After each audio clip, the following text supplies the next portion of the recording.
Yalla Reftov, Beshem Hashem Naaseh, Venatzliach. On est ce soir lundi 12 du mois de juillet et le Dalet, puisqu'on est déjà le soir du mois de Av, L'Haim Tovim ou Shalom, Shiur acheté ce soir par Meryl Boudboul, Hashem Varech Ota Bechol Asher Ala, pour la bonne santé de son fils Yosef Ben Meryl, Léa, avec de bons résultats, une bonne réussite pour sa fille Noah Bat Meryl Léa, et une bonne réussite pour elle, ainsi que son mari Yitzhak Ben Ruth et Meryl Léa Bat Ruth, à qui on souhaite tous les bonheurs du monde. Veitam Kolam Israël.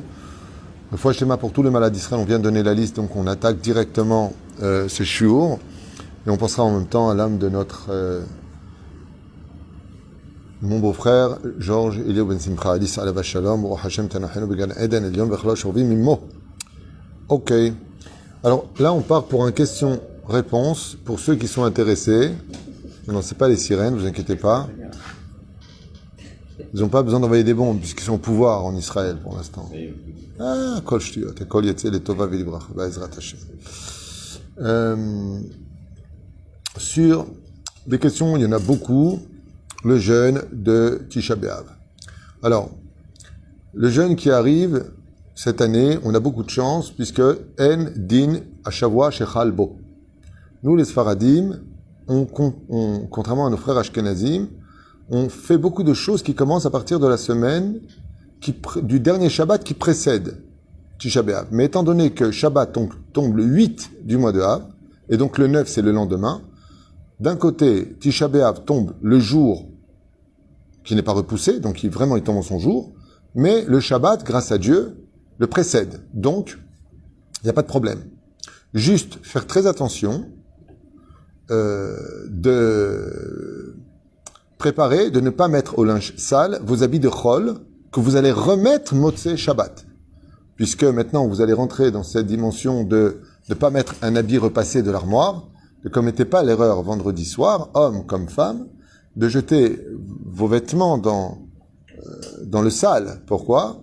Eh bien, parce que ces vêtements-là doivent être empreints d'un peu de sueur, ça veut dire déjà mis, et non pas un vêtement agréable pour entrer dans le deuil avec conviction, avec un peu de sacrifice, on va dire ça comme cela. C'est-à-dire pour qu'on vraiment se rend compte de la chose. En ce qui concerne Shabbat Kodesh, ou avant pendant cette semaine, juste comme ça un récapitulatif qu'on a dit, redit, redit, mais malgré tout, il y a encore des gens qui ne voient pas tous les cours et qui reviennent avec des questions. Comme par exemple, peut-on boire de l'alcool? Puisque nous, les Sfaradim, nous avons la coutume, à partir de Rosh Chodesh Av jusqu'à Tisha B'Av, de ne pas boire de vin et de ne pas consommer de la viande. Ni de la viande blanche, ni de la viande rouge.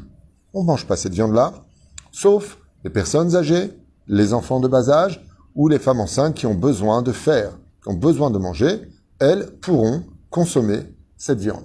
Quant aux autres, étant donné que la viande donne du plaisir et qu'elle rappelle en même temps les korbanot qui se faisaient Beth Amikdash, comme le dit la Gemara, Kol amitabel al Yerushalayim, iskevir e besimchata, tout celui qui prend en compte le deuil de Jérusalem, qui, comme il y a marqué, im eshkachech Yerushalayim tibak lishon, de la même façon, celui qui, Bezrat Hashem, prendra compte de l'importance d'avoir un peu de compassion par rapport à une perte incommensurable. Et j'aimerais vous dire à voix haute, ce que j'ai déjà dit l'an dernier, l'année d'avant, malheureusement, qui ne tombe toujours pas reconstruit.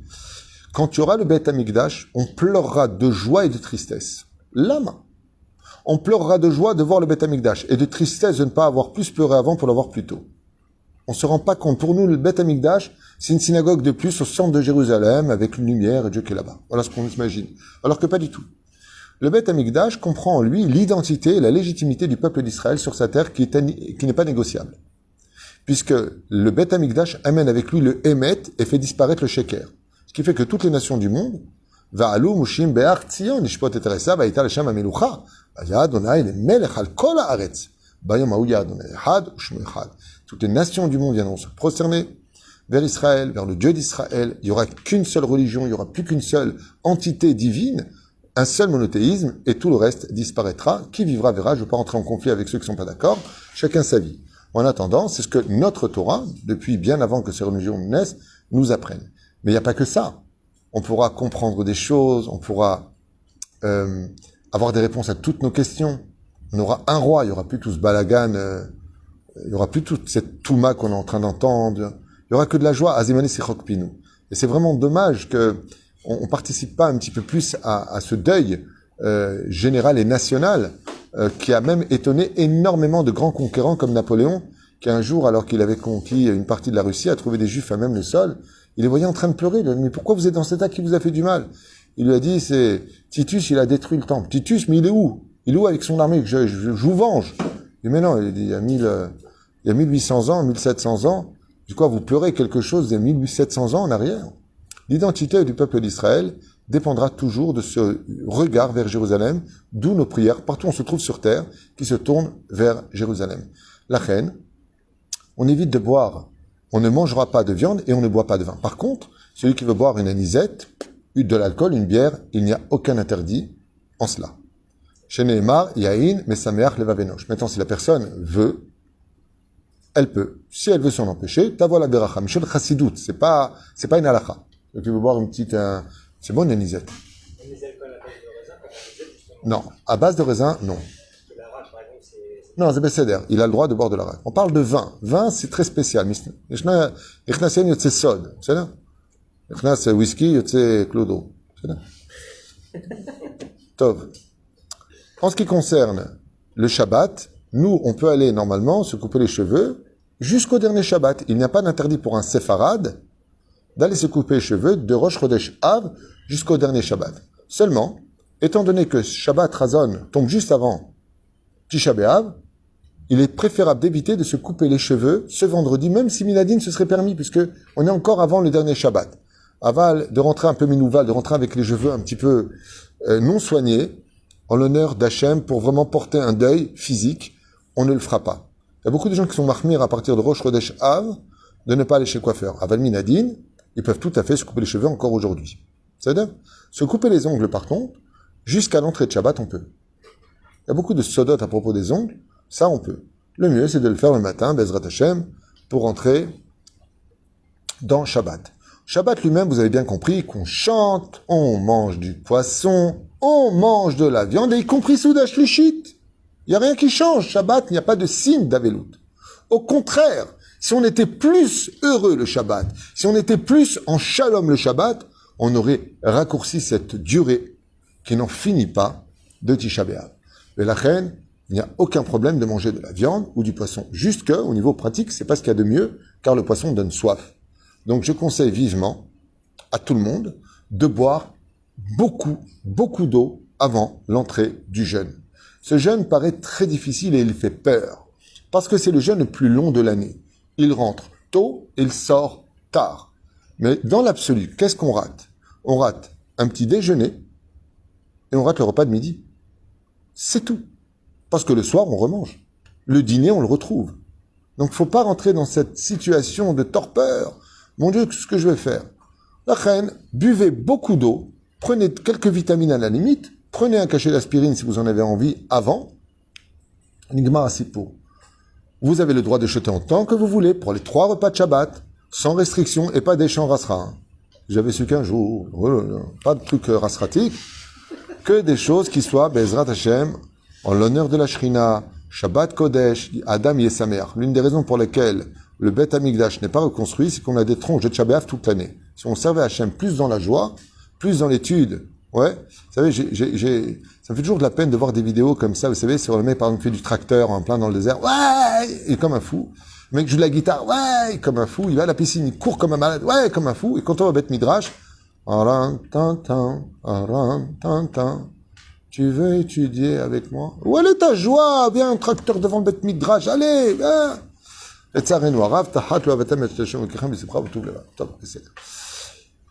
Ça, c'est en ce qui concerne cette semaine. Donc, si vous voulez encore aller chez le coiffeur, vous pourriez tout à fait le faire minadine. La viande, on la mange pas sur les personnes qu'on a dit.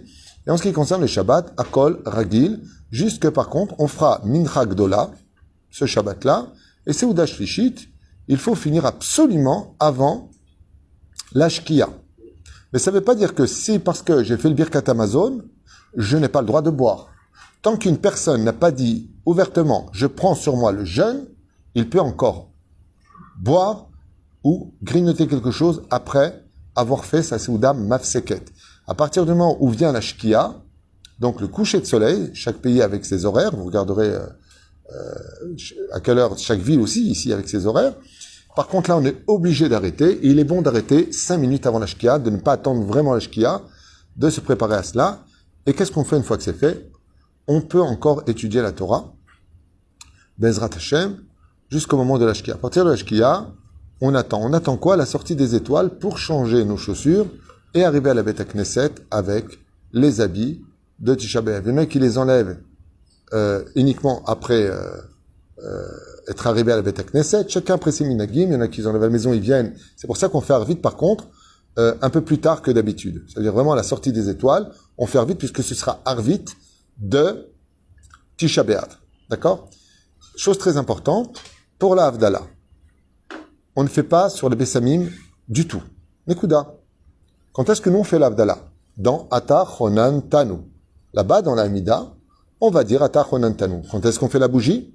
Pendant la lecture de Echa, quand on sera assis par terre. Et les femmes qui ne sont pas avec nous le feront à la maison, tout simplement. À la sortie de Shabbat, diront Baruch Ata Hashem Elokeinu melech haolam, boré meoré haesh, mettront ses mains devant les flammes et regarderont Nigmar Asipur. Pachout. Une fois que c'est fait, elles porteront le deuil. En général, on s'assoit sur quelque chose, sur un matelas par terre, sur un tapis, sur un oreiller. Chez Kol Echad, il y a assez les filles Cholto. Toutes les personnes malades qui ne peuvent pas s'asseoir ou les personnes âgées, bien entendu, à un certain âge qui ont mal au dos, seront exemptées de souffrir et de se mettre en danger. Dieu veut une Torah de vie, non pas une Torah de mort. C'est une petite chaise qui arrive jusqu'ici, elles sont vrai. Hatchloshat Fachim. 24 cm maximum. Il y en a qui disent, il y en a qui disent. En général, les chaises à émettre, c'est Tefar, 8 cm. Aval, il y en a qui disent 24. Et j'ai plusieurs déotes. Après, c'est chacun son minag. Il y en a même qui déposent une pierre sous l'oreiller. Par contre, la femme est nida pour tous les hommes. Non.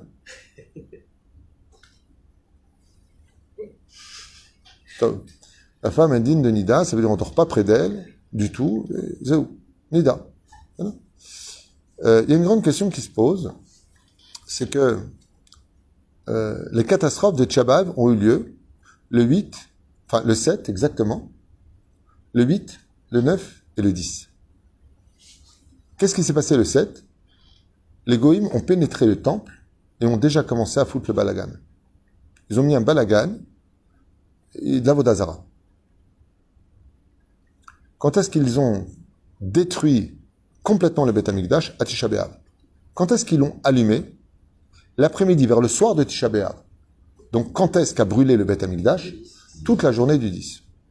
Il y a un dîner avec la Gemara qui dit que normalement on aurait dû jeûner le 10 du mois. Alors, les Chachamim n'ont pas été d'accord, ils ont laissé pour le 9. Mais il y a une grande question qui se pose. Comment se fait-il que, dans ce cas-là, on ait le droit de s'asseoir après Chatzot Hayom, déjà sur une chaise?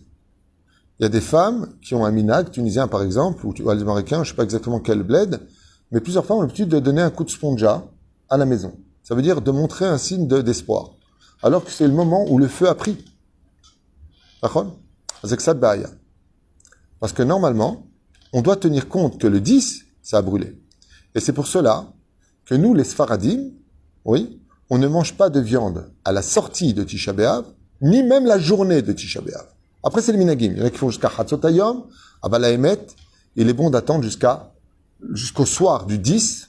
Ça veut dire que le jeûne sort dimanche soir. Quand est-ce qu'on mange de la viande? Lundi soir. Après ça, Bezrat Hashem, chacun retrouve sa vie courante et il fera ce qu'il a à faire. Mais c'est là. En ce qui concerne les kelim, qu'est-ce qu'on fait pendant la journée de Tisha B'Av? Celui qui a des enfants, il faut qu'il fasse à manger. Est-ce qu'on a le droit de laver la vaisselle de Seuda Shlishit, par exemple? Il y en a qui disent qu'il est bon de prendre du Chat Pe'ami. Vaisselle jeta pour Seuda Shlishit. Profiter de l'eau, pour ne pas avoir de Hana'a, c'est-à-dire de profit. Faire la vaisselle, je connais pas beaucoup de gens qui disent je kiffe faire la vaisselle. Donc, si elle elle prend des gants Mappa et elle fera sa vaisselle, mais il n'y a pas d'interdit de faire sa vaisselle. Par contre, Motzei Shabbat, pour nettoyer la maison, enfin pour ranger, on nettoie pas la maison. Après, c'est chacun ses minagim, on laisse la maison vraiment en balagan, pour montrer vraiment qu'on est en deuil. C'est juste une journée Bessach HaKol. C'est pas un big deal. Je sais pas pourquoi les gens ils tremblent.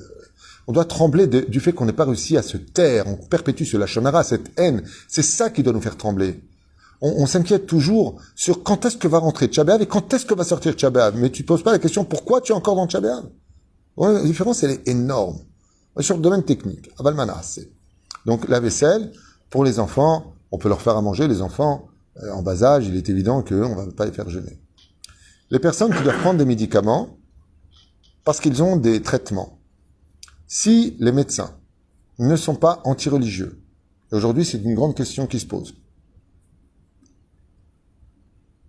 et que ces personnes vraiment doivent prendre ces médicaments, elle essaiera de l'avaler sans eau. Elle essaiera. Si vraiment il n'y a rien à faire, on prend le cas d'extrême haine, il est obligé de prendre ses médicaments, mais il peut jeûner, juste là il doit prendre un médicament. Et que vraiment il n'y a rien à faire, prenne de l'eau qui ne soit pas avec du citron, un truc amer. Pour pas que, il boit juste la quantité d'eau qui lui permettra de boire, vézéouzé. Après ça, il continue son jeûne, parce qu'en réalité, il n'a pas cessé son jeûne. Il a juste besoin de prendre ce médicament parce qu'il a X ou Y problème. Les personnes, non, sikha assour. Alors si c'est un problème de peau qu'il est obligé, alors dans ce cas-là, il peut le faire juste avant et juste après. Moi, par exemple, je prends à vie de l'électroxine, j'ai des médicaments à prendre à vie, peu importe, ok? Ben, je les ai jamais pris pendant les fêtes, je vais avec mon médecin, je peux les prendre avant, je peux les prendre après, le caracloum. Maintenant, si on parle de choses qui peuvent mener à des conséquences graves, faut poser la question au médecin et tu vas être surpris, hein. Pose la question au médecin, un barrière, tu peux le prendre après. Les bébés, c'est différent. Non, bébé, c'est encore autre chose. Le bébé, il est en train, les fesses rouges, il est en train de crever, tu dis, ah, c'est tchabéab, tu vois quoi. Soyez pas fous, quoi. On parle de, mais c'est un barrière, c'est pas une nana, c'est pour le soigner, une malasse, c'est Maintenant, les personnes qui ne peuvent pas jeûner, les personnes qui n'ont pas le droit de jeûner, les personnes âgées, personnes avec tension, problème de cœur, problème de. Femmes enceintes doivent jeûner. Je répète, les femmes enceintes ont 2 jeûnes obligatoires, Kippour et Tisha B'Av. Ceci étant, si une femme a des complications, donc bien entendu, si elle est dans ces 7 jours après l'accouchement, il y en a qui disent 3 jours, il y en a qui disent 7 jours dans les poskim, elle est quitte du jeûne. Une femme qui a fait une apala, qui a fait malheureusement une fausse couche, si l'embryon avait dépassé les 40 jours, elle a un din de yoledet. Elle a le même din qu'une femme qui vient accoucher. Ce qui fait que si elle est entre ces 3 jours et 7 jours, selon plusieurs déotes, elle est quitte du jeûne complètement. Alors, il y a une chose qu'il faut savoir, c'est que contre toute attente, les gens me demandent les mesures. Les mesures qu'on a l'habitude de prendre, Kazaïd, Kabetza et ainsi de suite, c'est pour Kippour. En ce qui concerne Tisha B'Av, la personne qui est quitte du jeûne boira selon le besoin, normalement, ce qu'elle a besoin. C'est pas comme Kippour. Il y a une grande différence. Ceci étant, si une personne ne peut pas jeûner, et que par exemple, elle va boire cette quantité d'eau, elle a besoin de boire, on va dire la moitié, elle boit. Arshav Yimagishatov. Jeûne. Ça va pas 3 heures plus tard, rebois. La quantité qu'il faut pour tenir. Montre à Dieu dans... Mais pas, tu viens, tu te fais une entrecôte, du steak, après, le mec, il mange un super repas, je jeûne pas, alors non. Évite de manger, par exemple, des yaourts qui soient, matok, prends un yaourt qui soit sans sucre, un peu amer. C'est-à-dire que même si tu jeûnes pas, montre un effort, même à travers ta nourriture. C'est ça. Les personnes qui, bien entendu, jeûnent, bon, les femmes enceintes, c'est un très très gros sujet parce que il y a plus une peur avant de rentrer dans le jeûne. C'est-à-dire que les femmes sont déjà angoissées aujourd'hui parce que Tisha B'Av arrive. Elles ont moins peur de Kippour, c'est plus court. Et puis en même temps, elles se sentent plus protégées par Kippour, bizarrement. Mais là, elles ont peur, comme c'est un jour malheureux, qu'il leur arrive malheur. Hachem Ishmor. Alors bien entendu, je le dis à voix haute. Une fois de plus et une fois de plus. Si les femmes enceintes ont des complications, que le médecin affirme qu'il ne faut surtout pas qu'elles jeûnent, parce que ça peut provoquer X, Y problème, que le médecin n'est pas anti-religieux, elles vont voir un Moréora explique. Et dans ce cas-là, le Rav, il dit, madame, vous êtes quitte du jeûne. Mais en général, les femmes, si elles font aussi ce qu'on leur dit, ben, il n'y aura pas de problème, parce qu'il faut savoir une chose, tout est dans la tête. Malgré que tout soit aussi dans le physique. Par exemple, une femme est allongée, elle se voit que le petit bouge plus du tout pendant X, Y temps. Dans ce cas-là, va faire quelques petits efforts, elle va essayer de bouger. Si elle voit que ça tarde, qu'elle fasse ce qu'il faut. Ça veut dire que si une personne sent que ça ne va pas, et c'est une question qui m'a été posée 1000 fois cette semaine. On me dit, plutôt, ok, je suis enceinte, mais si je sens que ça va pas, je dis, madame, vous arrêtez le jeûne. C'est pas, t'arrives comme ça, tant pis, ça ne va pas, et t'arrives pas au robinet. Non. Si vraiment tu sens, comme la Gemara le dit, il n'y a pas de meilleur médecin pour soi-même que soi-même. C'est une personne, même qui tombe de l'œil. Je me rappelle un jour ici, Nissim, je me réchoto, je me zétoune. T'es à côté de moi pendant Kippour. Et d'un coup, il tombe en arrière. Je lui dis, pourquoi tu sentais que tu n'allais pas? Il me dit, oui, je sentais que j'allais m'évanouir. Mais pourquoi t'as attendu? Prends un morceau de sucre, mets-le dans la bouche. Dieu ne veut pas des gens qui meurent, il veut des gens qui vivent. Mais attends, c'est. Le conseil que je vous donne, il est badouk. C'est certain. Si une femme boit 3 litres d'eau avant le jeûne et qu'elle aille s'allonger pendant le jeûne, mais le masgan, elle s'allonge, le curriculum. C'est là. Après, chez la tracham, c'est chez la tracham. Les personnes qui ont des problèmes cardiaques, les personnes qui ont des problèmes de tension très élevés, t'as chez là. Une personne qui n'a pas le droit de jeûner qui jeûne rendra des comptes devant Dieu. On n'a pas le droit de mettre nos vies en danger. De l'autre côté, une personne qui est hypochondriaque et qui voit la mort dès qu'il fait un tout petit geste, il y a un problème psychotrique, un problème quelque part. Chen Bezrat Hashem, posez la question à un médecin, expliquez au médecin l'importance du jeûne de Tisha B'Av que vous auriez envie de le faire. Est-ce que votre état le permet? Le médecin va vous dire, écoutez, votre tension elle est trop basse, vous êtes déjà à 9, vous êtes enceinte de temps. Moi, je ne vous conseille pas du tout. Le médecin fait son devoir, le Rav juge la situation al pi halakha, le Rav demande l'avis du médecin, sachez-le, ve'al pisé ou yachol ifsok. C'est là, varim brourim. Qu'est-ce qui se passe? Il y a un collègue qui demande est-ce qu'on peut aller au cimetière ce jour-là? Il y en a beaucoup qui ont l'habitude de monter au kotel, et il y en a beaucoup qui montent au cimetière pendant Tisha B'Av. C'est un minag kadoum, il y en a plein qui montent à Tisha B'Av au cimetière. Il y en a beaucoup. C'est un minag, mutar lahem. Après la soupe de chichi, les femmes, qu'est-ce qu'elles font? Elles débarrassent. Elles débarrassent. Les tzorech, non, pas pendant Shabbat, Motzei Shabbat. Sauf si la nourriture a tourné, ça fait des mouches, l'odama. Dans ce cas-là, on a le droit. Comme la Beth Knesset, on doit prier, on n'est pas obligé d'attendre la sortie de Shabbat. Il ne faut pas faire de chilou Shabbat. Donc on débarrasse. Pardon? Quel maïch là? Alors, Shloshim Yom, c'est avec un avis médical. C'est Shosha, Shiva. אבל 30 יום, זה נכון, גם הרב עובדיה רמן 30 יום, ו30 יום avec un avis médical, לא מלכתחילה. כן? זהו? Pas de questions? On a fait un tour? Donc bien entendu, on ne met pas de chaussures en cuir. Pour les dents, on a de la chance cette année, on a les masques. S'il y en a qui te parlent, franchement, à Tisha B'Av, ils ont oublié qu'ils n'ont pas brossé les dents et qu'ils sont jeunes depuis donc Pikuach Nefesh.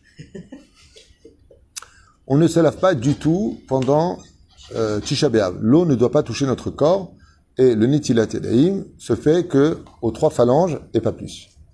Pour les yeux, comme on a besoin on se nettoie les yeux avec patati patata. C'est ça? Motzei Tisha B'Av, très important de le retenir. On fait Netilat Yadayim, on se restaure dès que Tisha B'Av est sorti et on fait pour nous les hommes Birkat Alevana. Ensuite, on rentre chez soi. Le Bezrat Hashem, on pourra consommer un bon repas pour casser notre jeûne et retrouver le sourire dès la fin de la journée de lundi, puisque ça tombera le Yud, où Bezrat Hashem, on aura accompagné le Créateur du monde avec un peu plus d'empathie sur la situation. L'Avdallah de dimanche soir. Pour ceux qui mangent, je l'ai déjà dit et redit, ils font l'Avdallah sur la bougie et sur le vin, et ils boiront du vin. Puisque c'est les tzorech mitzvah. C'est ça? Ils peuvent même sortir les autres Yedechova. Ça veut dire que s'il y en a qui dans la famille jeûnent, Baruch Hashem, et qu'il y en a qui n'a pas le droit de jeûner, quand il fait sa Avdallah, il peut penser à tout le monde de les sortir. Et eux n'auront pas besoin de refaire l'Avdallah dimanche soir. Mais dimanche soir. Mais celui qui a jeûné, par exemple, lui et sa femme jeûnent, ok? Eh bien, dimanche soir, il prend le verre de Kiddush et il fait l'Avdallah, sauf sur les Bessamim et la bougie. Le samedi soir, celui qui jeûne pas, il fait sur le vin et sur le nerf, la bougie et Zéou. Qu'est-ce que je peux vous dire d'autre? Par contre, dès que sort la fête, on a tout à fait le droit de mettre les machines en route, nigmar, juste la viande, on évitera. dans le cas où on veut, quand vous avez dit qu'on n'a pas le droit de se laver les mains, Je peux parler un tout petit peu plus quand fort. vous avez dit qu'on n'a pas le droit de se laver les mains, Oui. si on a des enfants de bas âge, qu'on doit les changer et que... On doit changer nos enfants, on a besoin des fois de ceci et cela. On peut mettre les mains dans l'eau, ce n'est pas pour le plaisir, c'est pour un besoin. C'est ça? On pose la question, est-ce que ce jour-là, on peut faire des télim et des Berikshira? Les télim, on pourrait éventuellement les faire. Après, c'est une question de minagim. On ne fait pas les télim pendant Tisha B'Av. D'accord? Ni Perek Shira. Seulement vers la fin de Tisha B'Av, il y en a qui ont l'habitude, après Chatzot, oui, de faire quelques télim ou faire le Perek Shira. Le Perek Shira peut tout à fait se faire dimanche soir, puisque c'est une ségoula. C'est pas une prière obligatoire. Donc, comme c'est une ségoula, tu as toute la journée pour le faire. Moi qui fais Perek Shira, Baruch Hashem, depuis des dizaines d'années, tous les jours, je fais mon Perek Shira après mon repas de la sortie de Tisha B'Av. Je suis encore dans la journée de Besséder, au Karaklou. Par contre, l'étude, j'en ai déjà parlé, Shabbat, on peut étudier sans problème, il n'y a pas de problème, jusqu'à l'entrée du jeûne. Et par contre, l'étude, c'est des études de loi d'Avelout. Je rappelle, pour ceux qui sont intéressés, qui veulent le partager, qu'on a l'habitude de se voir avant Mincha ici, pour 3 heures de halachot de Avelout et de secrets sur les minagim de la Avelout. Donc c'est très intéressant, on a l'habitude de le faire tous les ans. On continuera ce qu'on avait déjà commencé avec l'aide d'Hachem. Celui qui est intéressé, en français, au Bet Midrash, on se réunira pour parler de la de Avelout et vous allez voir que Tisha B'Av va passer beaucoup plus vite que ce que vous n'auriez pensé. Car quand l'esprit est occupé, on ne pense pas au jeûne. La viande. La viande. À quelle heure maximum on peut prendre? On peut manger la viande pour la Seouda Shlichit qui aura un digne de Seouda Mafseket. On doit cesser de manger à la Shkia, comme je l'ai déjà dit. Ok, pas de Seouda Mafseket, on mange normalement. La Seouda Mafseket, c'est Seouda Shlichit pour la 4e fois. On doit garder un truc spécial pour la Seouda Mafseket? Absolument pas. Il n'y a pas de signe d'Avelout. On peut manger de la viande et boire du vin pendant un Seouda Mafseket. Pas besoin de s'asseoir par terre. On ne s'assoit surtout pas par terre, on est dans Shabbat Kodesh. Donc là, c'est normal. Pour la 18e fois, c'est normal. D'accord. On a le droit de garder les habits de Shabbat pour venir le soir même à la synagogue et changer juste les chaussures? On pourrait le faire, mais le mieux, c'est de venir, on organise en général dans les Beth Knessiot, de faire Arvit quand Shabbat est sorti pour venir justement avec les Arvit de Tisha B'Av et non pas Arvit de Shabbat. Les habits donc, de Shabbat, c'est mieux de les changer. On doit les changer. C'est ça? À moins que les gens reviennent plus tôt. Ici, ils amènent leurs chaussures de Shabbat, ils font Arvit avec les habits de Shabbat. En général, c'est pas comme ça qu'on fait. Après, c'est une question minagim dans les synagogues. Chaque rab fera comme il le veut. C'est ça? Alors, pour les tefillin, c'est une bonne réflexion, j'allais le dire. Les Edut Mizrach, donc les Sfaradim, ont l'habitude de mettre les tefillin uniquement à Mincha. D'accord? Donc, ils le mettent le matin, Betzin A, ils font le Kirat Shema avec, parce qu'après, ils ratent le Kirat Shema avec les tefillin. C'est Edut Sheker. Donc, ce sera un faux témoignage. Mais nous, depuis qu'on est venu en Israël, on a pris le minhag de Yerushalayim. Minhag de Yerushalayim est essentiellement basé selon le Harizal. Et le Harizal dit qu'on met les tefillin le matin et surtout pas l'après-midi. Donc, il y a des poskim qui disent qu'on les met l'après-midi, une grande partie des poskim. Celui qui veut le faire, le fera seulement. Il se devra de se plier à la malchoute de la synagogue. C'est-à-dire que si dans une Beth Knesset, tout le monde les met le matin, Al Tifrosh Minat Tzibour, il les mettra le matin. Ici, à Ouel Moshe, Tet Vav, Siti, et partout où là, Bezrat Hashem, j'aurai le mérite de faire grandir la Torah, on mettra les tefillin à Tisha B'Av le matin, comme on le fait depuis toujours. Comme le veut le Rav Ovadia Yosef, le Rav Ben Zion Abba Shaul, tous les Gdolim mettent les tefillin le matin de Tisha B'Av, et après les Marocains, ils le mettent l'après-midi, chacun son minag. Bezrat Hashem. C'est là? Rashi et Rabbi Noutam, on met le matin. Mais il y en a qui le mettent l'après-midi, et il y a beaucoup de poskim qui disent comme ça aussi. Question à quelle heure? À partir de quelle heure on peut s'asseoir sur une chaise À partir de Chatzot Hayom, renaît l'espoir. D'ailleurs, j'avais commencé à parler de ça, j'ai pas répondu. Comment se fait-il qu'on retrouve l'espoir déjà après Chatzot Hayom, alors que c'est le moment où le Beth Amikdash commençait à prendre feu? Eh bien, quand on prend feu, c'est qu'il va rester plus rien. Et s'il reste plus rien, c'est que ça fait la place pour le 3e temple. L'espoir renaît des flammes de la destruction. C'est comme Aman, quand il a créé la potence pour Mordechai, on pouvait déjà se réjouir comme l'a fait Esther. Parce que cette même flamme, pour laisser la place au 3e temple, il faut bien brûler le 2e. Donc le fait que ce soit brûlé, c'était la bonne nouvelle. Parce que de toute façon, tout comme il y avait Abraham, Isaac et Yaakov, ouais, ben Abraham, 1er temple, 2e temple, Yitzhak, 3e temple, Yaakov. Donc, Bnei Israël, Iskou, Veishu. C'est quand rien ne va plus que tout peut commencer enfin à aller bien. D'autres questions? C'est l'occasion de profiter. Ken. Gemara, on peut étudier כן. כן. Alors, en général, on étudie Gittin. D'abord, on est à partir de la page 52, 53, 54, tout ce qui s'est passé, comme ça, Bar Kamsa, Shem Ishmor Verachem, comment les gens à cette époque se sont servis de l'halakha pour placer leur immoralité. Beaucoup de choses sont marquées. Tout ce qui est triste, tout ce qui remet une personne en question. Le livre de Job, il y a beaucoup de gens qui ne connaissent pas le livre de Job. Il y a 44 chapitres, 33 chapitres, je crois. Bezrat Hashem. Echa. Et pour les gens qui regardent des vidéos parce qu'ils sont addicts aux vidéos, qui regardent les choses, les documentaires de la Shoah, qui voient combien nos aïeux ont donné leur vie pour encore mettre les tefilines juste avant d'entrer dans le four crématoire, combien, vous savez que les SS, ils jetaient une lame devant les barbus, les rabbins.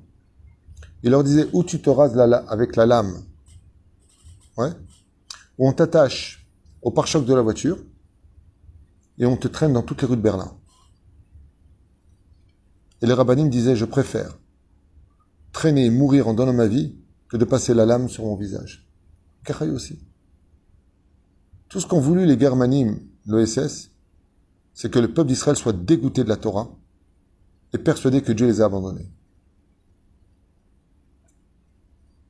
Alors ne leur donnons pas satisfaction. Nous avons gagné. On est dans la Torah, on est vivant et on aime les mitzvot et on adore Dieu et on est en Israël et on conduit vos voitures. C'est vos Volkswagen qui nous ont emmenés. Volkswagen, c'est la firme de Hitler. C'est avec ça qu'ils nous ont emmenés la Gestapo, vous savez. Et aujourd'hui, on roule dedans en Israël pour nous emmener à la synagogue. On vous a eu. Grâce à Dieu. Hein?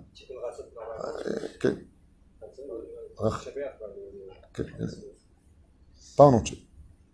Faut que je revienne, je crois que c'est Tikkun Rachel, Tikkun Rachel. Tikkun Rachel, je crois. C'est ça. Ken. On a le droit de mettre des vêtements pas propres dimanche. Mais il faut qu'ils soient utilisés. Est-ce qu'on met des vêtements pas propres? On ne peut pas mettre des vêtements qui sortent de la mort dimanche. Il faut qu'ils aient transpiré. Si on ne les a pas préparés, on peut les préparer pendant Shabbat, en les portant. Si on ne les a pas préparés pendant Shabbat, pourquoi? Une femme qui a plusieurs enfants à la maison, un mari qui l'aide pas spécialement, elle n'a pas tout le temps tout dans la tête, la pauvre. Dans ce cas-là, elle prend le vêtement qu'elle devra mettre, Motzei Shabbat, qui est un vêtement donc utilisé, elle le met par terre, elle le frotte au sol pour lui retirer tout son côté propre, et elle le mettra sur elle. Est-ce qu'il y a des questions sur Tisha B'Av? Est-ce que j'ai oublié quelque chose? Je pense que j'ai tout dit. Celui qui écoute ce question-réponse de Tisha B'Av 2021, Ken? Je pense que les gens n'ont pas l'habitude d'étudier ou quoi que ce soit. Qu'est-ce qu'il est mieux de faire? C'est par exemple au lieu de...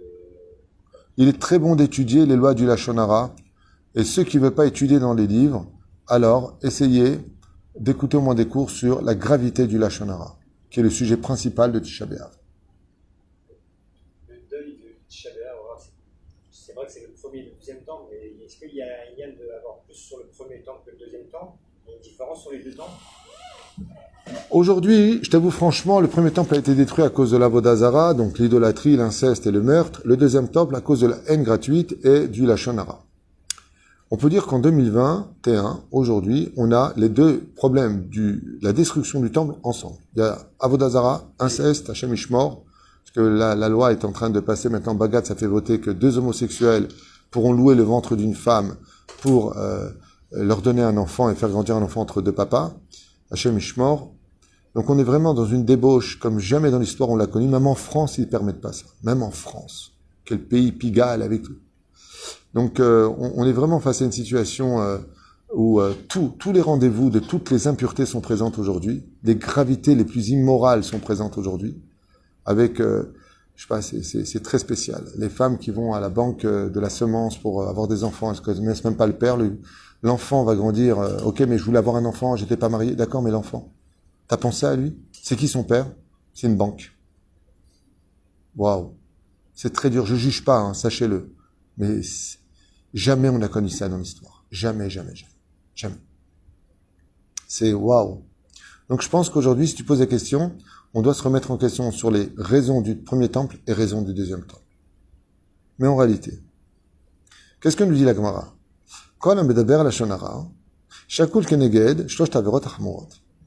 C'est que si on réparait en réalité le Lashon Hara, on réparait tout le reste. Est-ce que j'ai été clair? Voilà. Le jour où Bezrat Hashem on aura compris que la parole est ou constructive ou destructive, et qu'on apprendra un peu plus à se taire, je pense qu'il y aura beaucoup plus de bons résultats. Et j'aimerais m'adresser, avec votre permission, pour finir ce rendez-vous de questions-réponses sur Tisha B'Av, au monde religieux. Chez le Kol HaAshkafot, Amoravot, Leminehem. De toutes les tendances confondues. Posez-vous tous la question. Pourquoi on nous tape tellement sur les doigts aujourd'hui? Alors que le budget annuel de toutes les yeshivot d'Israël et des Kolélim et des Talmud et Torah, sur les 200 milliards de budget national, c'est 1 milliard par an. Et que là, ils ont fait passer à Ra'am, le parti arabe palestinien qui nous gouverne à la Knesset avec Yair Lapid, Bennett et Lemo Petcho qui est là-bas, 53 milliards de shekels. Pas 1 milliard, 53 milliards. Avec un droit de pouvoir sur l'argent. C'est-à-dire que la Knesset n'a nullement le droit de demander qu'est-ce qu'ils ont fait de l'argent. Ils font ce qu'ils veulent. Pour créer la coalition, tout ça pour virer les religieux et virer Bibi. Alors, des ordures, et rêveraves, ils vont payer, Hachem Ishmor, ok, mais il est où Dieu là-dedans? Pourquoi le monde religieux souffre tellement aujourd'hui comme jamais? Vous avez vu le décret de Lieberman? Maintenant, les religieux qui étudient la Torah et qui mettent les enfants dans la crèche avec une bourse d'aide, ils ne l'ont plus. Ils devront payer plein pot tout seuls. Pourquoi? Dieu, tu laisses faire ce qui est ta Torah, ce qui est ta terre. Pourquoi? Je pense que Béhémet, il serait temps que le monde de la Torah, et je le dis à voix haute, puisqu'on est dans la semaine des remontrances, commence à faire un peu teshuva. Moi, David Tuitou, je le dis à voix haute ce soir, et je me mets dans le lot, je suis pas mieux que les autres. On n'est pas bécédère. On n'est pas bécédère. On continue à parler du mal des uns des autres. Chacun avec sa tendance et sa chassidoute se permet de Yemina Smola, alors que je vous le dis à voix haute. Il y en a qui me disent même pas bonjour sur la route. Shabbat Shalom, ils me disent pas bonjour. Il y a un Rav très nechmad ici à Yudbet, que Dieu le bénisse. Il a appelé, mais il n'a pas appelé les bonnes personnes. On l'a pas vu, le Rav Tuitou. Dans les escaliers, la cage d'escalier, Ani Omerlo, Shabbat Shalom. Même pas il te regarde. Et pas un, pas deux, pas trois, pas quatre. Tu parles avec les Breslev, pareil. Vous n'avez rien compris. De toute façon, Rab Benou, il va vous bouffer, les cigarettes, les joints, les machins. Où est-ce qu'on va? Où est-ce qu'on va? Où est-ce qu'on va? Les kippot Srugot qui sont persuadés que leur idéologie, c'est ça et que nous, on est des rêveraves. Mais à Rechaim, je ne vous parle pas de ce que je pense.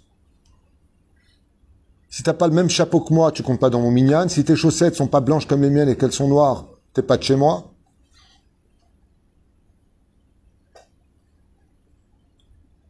Je pense que le monde religieux doit faire une grande teshuva. Et peu importe ce qu'il a sur la tête. Et nous non plus, on n'est pas meilleurs que les autres. Bémet. Akadosh Baruch Hu nous montre du doigt, et c'est nous qui payons très cher.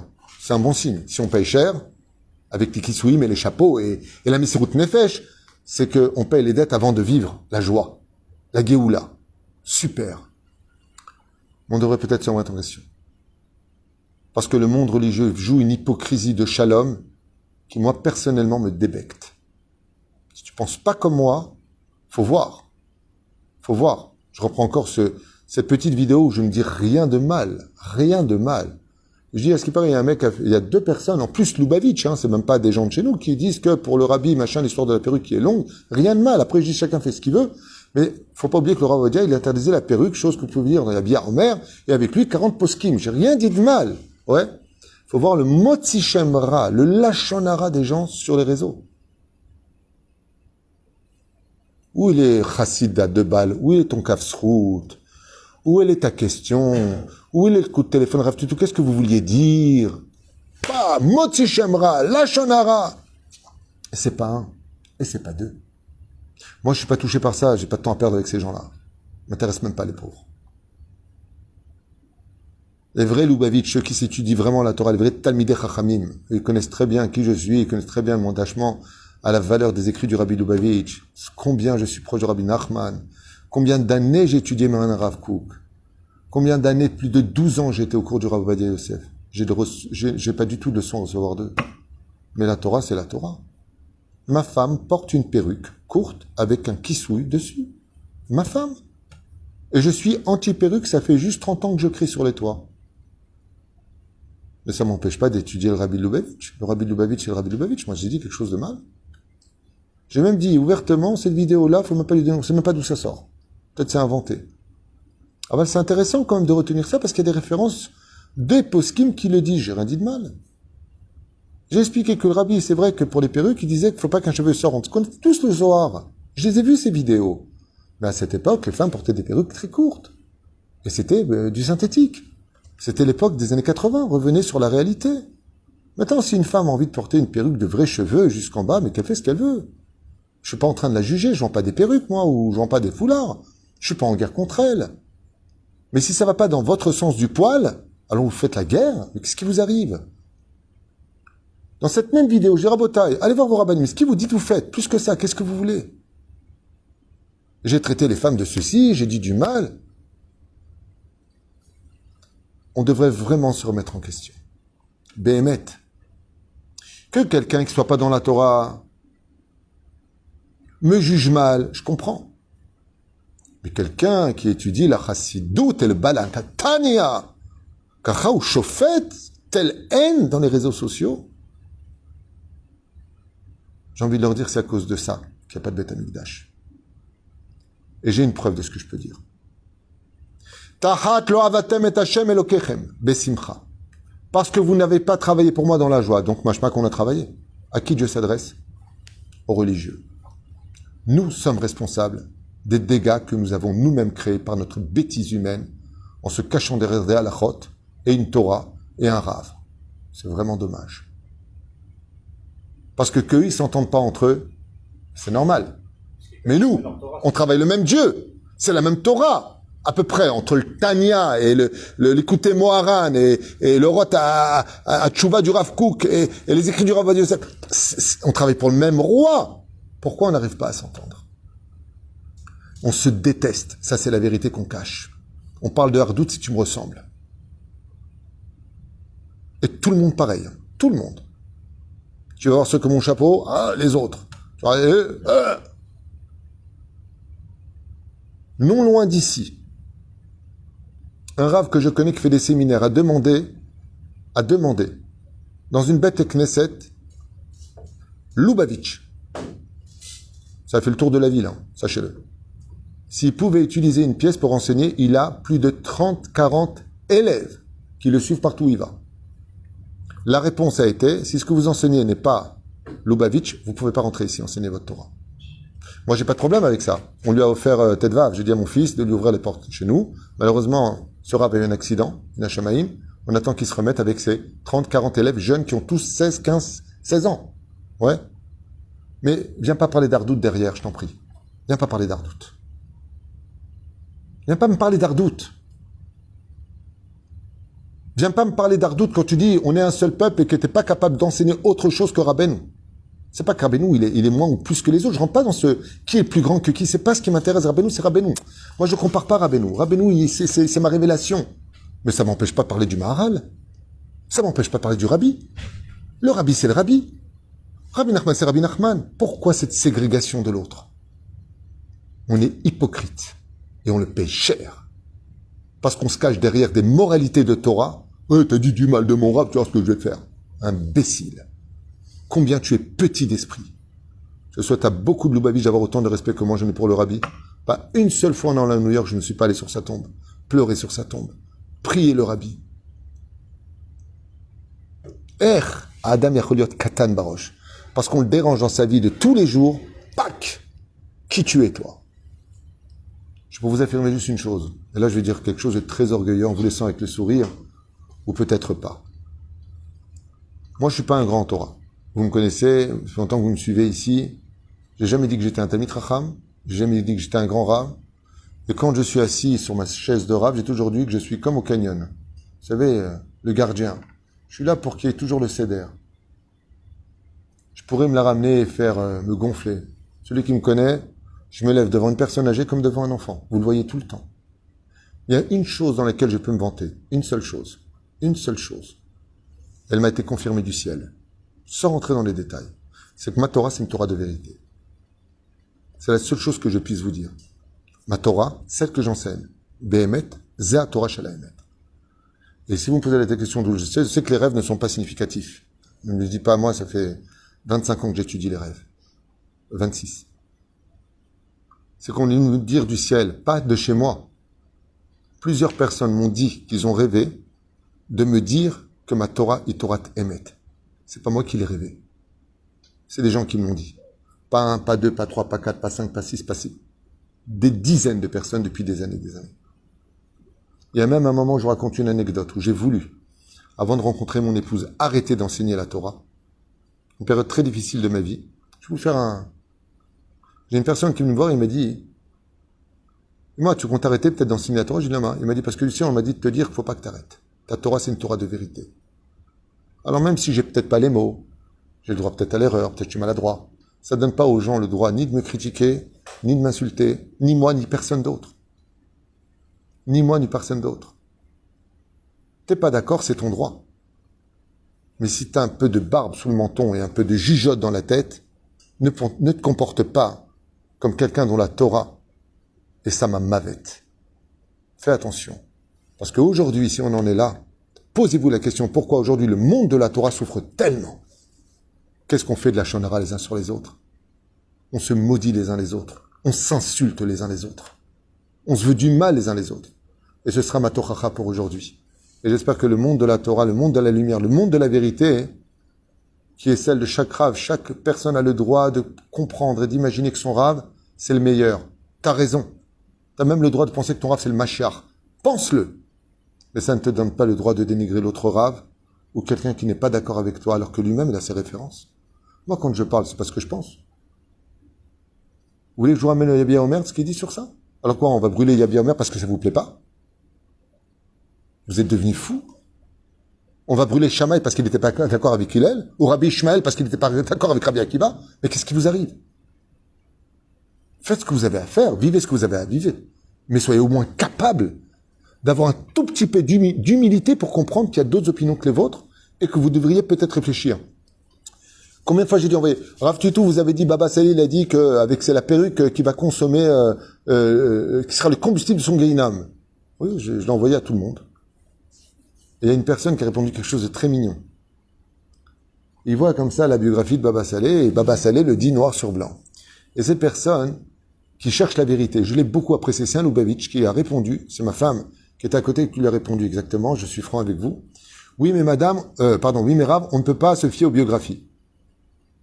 Ma femme lui répond très sagement, dans ce cas-là, on ne peut pas se fier non plus aux biographies du Rabbi Lubavitch, du Rabbi Nachman, de tous les autres. Si cette biographie-là, oui mais les élèves en rajoutent toujours. Ma femme lui fait une copie, c'est son fils qui l'a écrit, Baba Baruch. Et là il répond, ah. Et il n'y a pas de suite. Ben, quand maintenant on n'est plus Baba Saleh, c'est plus l'ami du Rabbi. Le Rav Mordechai Eliyahu, dans toutes ses vidéos, il est clair, net et précis. Vous tapez sur Internet, Rav Mordechai Eliyahu, que tous les Lubavitch vénèrent, parce que le Rabbi a dit, lui, c'est, ok, il interdit formellement la perruque. Il le dit, Assour, Beissour, Moukla, dans la vidéo. Alors quoi, on va le brûler, ces vidéos? Parce qu'il n'est pas d'accord? Il était très proche du Rabbi, tout comme moi je le suis. Mais ça ne veut pas dire que je juge le Rabbi. Et ça veut dire que vous avez raison de dire au nom du Rabbi. Le Rabbi, c'est le Rabbi. T'as envie de le faire, fais-le. Moi, j'ai été à une réunion à Nathalie avec mon épouse, que Dieu la bénisse. On est arrivé là-bas, il y avait 40 Dayanim. 40, pas 4. Écoutez bien ce que je vous dis. 40 Dayanim de Bnei Brak. Il y avait 2 femmes avec le Kisouille. Ma femme et une autre rabbinite. Tout le reste avait des perruques jusqu'en bas. Et tous les maris, c'est des Dayan. J'aurais dit quelque chose. Je les ai jugés. Je comprends pas. Je vous dis franchement. Mais chacun sa life. Mais ça va pas m'empêcher de dire que je suis contre la perruque. Qu'est-ce qui vous arrive?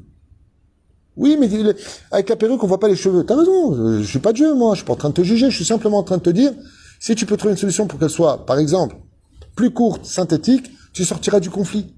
Pourquoi mettre ta tête là-dedans? Et t'as envie de faire, oui, mais moi, c'est comme ça que je vois ma Torah. Le Rabbi, pour moi, il disait ça. Dis-le, fais-le, kiffe-le. Qu'est-ce que tu veux chez moi? Oui, mais pourquoi tu l'as dit? Parce que je l'ai lu. Ça te dérange? Non, mais franchement, on est dans la semaine de la remise en question sur la haine, et la haine est loin d'être la haine du gouvernement contre le monde religieux, ou les chilonimes contre le monde religieux, ou les homosexuels contre le monde religieux. Entre nous, on se hait. Et il serait peut-être temps de percer ce pu pour sortir et se soigner un petit peu et d'arrêter Hachem Ishmor Virachem sans faire d'amalgame. Pas tout le monde est comme ça. C'est sûr que la majeure partie des gens sont bien, mais il y en a vraiment qui mettent une haine démesurée. Hachem Ishmor Virachem. Moi, au contraire, je voudrais finir avec quelque chose de grandiose. Qui pour moi est grandiose, pas pour vous. Moi, ce que je dis pour moi c'est grandiose. Et j'aimerais le partager avec vous. Un jour, vous savez qu'il y a deux Yeshuvim qui sont l'un à côté de l'autre. Ils peuvent pas se voir. Ouais. C'est Tel Tzion et Kochav Yaakov. Alors, je vous explique. Tel Tzion et Kochav Yaakov sont dans la même périphérie, le même Ézor, la même région. L'un à côté de l'autre, séparés par une route. Regardez où est-ce qu'on en est. Tel Tzion, c'est les chapeaux noirs et chapeaux melons et bottes de cuir. C'est que ce qu'on appelle les charidim noirs. Juste, tu traverses cette route-là, et là, c'est les kippot, srugot. Magnifique. Là-bas vit ma sœur, Myriam, que Dieu la bénisse, mon frère Moshe, j'aimerais Choto, qui voit le bonheur de leurs enfants, le mariage de leurs enfants. Tout le monde. Même moi, j'ai voulu à une période de ma vie vivre à Kochav Yaakov. C'est un très beau yeshuv, vraiment magnifique. Mamash, très très beau. Des belles maisons pour chacun. Israël est une très belle terre. Et voilà. Que je vais à Tel Sion l'après-midi, avant Shabbat, j'étais invité chez mon frère, et j'entends les discours extraordinaires d'Alacha, Alacha les Maaseh, de plusieurs sujets, d'un très très grand possèque qui vit à Tel Sion. Je m'assois parmi le public, donc on est tous avec les chapeaux, et j'écoute. Et je trouve que ce rave, je sais pas qui c'était, il se smurfait sur les lois avec des références qui m'ont vraiment embaumé l'esprit. Je suis amoureux. Je trouvais sa façon d'enseigner parfaite. Le soir arrive, je suis invité chez mon frère, donc je passe de l'autre côté de la limite, la route. Et là-bas, donc c'est notre Ashkafa, le Rav Boshko, chez Badel Chaim Arukim, le fils, le Rav Boshko, Tamit Racham, avec qui j'ai beaucoup d'amitié et de respect, fait un cours, une fois de plus, sur quoi? Eret Israël. Et il explique des choses, il amène des Gemarot magnifiques, mais magnifiques. Et il explique l'importance de s'installer en Israël, d'aimer la terre d'Israël. Un chiour, Béhémet, je me suis trouvé au Gan Eden. Et quand je me suis levé, j'ai fait ça. Quel dommage. En hébreu. Un Israélien qui était à côté de moi me regarde et me dit, Maïshlecha, qu'est-ce que tu as? Je lui dis, tu veux que je te dise, j'ai de la peine. Il m'a dit, Lama. Je vais te dire pourquoi. Tu vois le cours d'Alacha qui a été donné à côté? Il aurait dû venir le donner dans cette synagogue ce soir. Ça parlait, c'est machin. Ça aime la terre d'Israël, mais ça manquait un peu de respect, un peu d'alachot. Et quand je parle à quelqu'un, je dis pas ça, mais de toute façon, vous, les alachot, les religieux, les alachot, allez, lâchez-vous. C'est dommage que le Rav d'à côté, il n'est pas venu donner des cours d'alachot ici. Ça veut pas dire que le Rav Boshko ne s'est pas donné des cours d'alachot, c'est pas ce que je suis en train de dire. Mais c'est dommage que c'est ce qui manque un peu. Pour moi, à ce très beau yeshuv, même s'il y a beaucoup de très grands Talmidei Chachamim à Kochav Yaakov, faut le savoir, il y a même des Dayanim, il y a des Poskim qui vivent là-bas. Mais de façon générale, c'est un peu mélangé. Je pense que c'est dommage que ce grand Talmid Chacham qui est juste à côté, il n'était pas dans la synagogue des Kippot Srugot pour faire un cours en toute amitié, en tout amour d'Alacha, la Malo. Et j'ai trouvé ça dommage que le Rav Boshko, qui avait fait un super Dvar Torah sur l'amour d'Eretz Israël, ne soit pas allé du côté des chapeaux noirs. C'est dommage. Et vous savez pourquoi on n'arrive pas à traverser cette frontière? Parce qu'on ne s'aime pas. Parce qu'on a des préjugés. Parce que si t'es un chapeau noir, t'es un parasite, tu fais pas l'armée. Et si t'es une kippa sruga, t'es un parvé. Tu joues avec la Torah comme tu veux. Et pourtant, on parle de deux yeshuvim religieux qui aiment la Torah, qui aiment la terre d'Eretz Israël, qui ont les mêmes Shulchan Aruch et qui ont le même Dieu. Mais ils sont pas capables de se voir. Alors qu'on ne vient pas donner des leçons de morale à un gouvernement qui nous haït. D'abord qu'on fasse teshuva. Et c'était mon message pour cette semaine qui nous mène à Tisha B'Av. Baruch Adonai l'olam, amen, amen.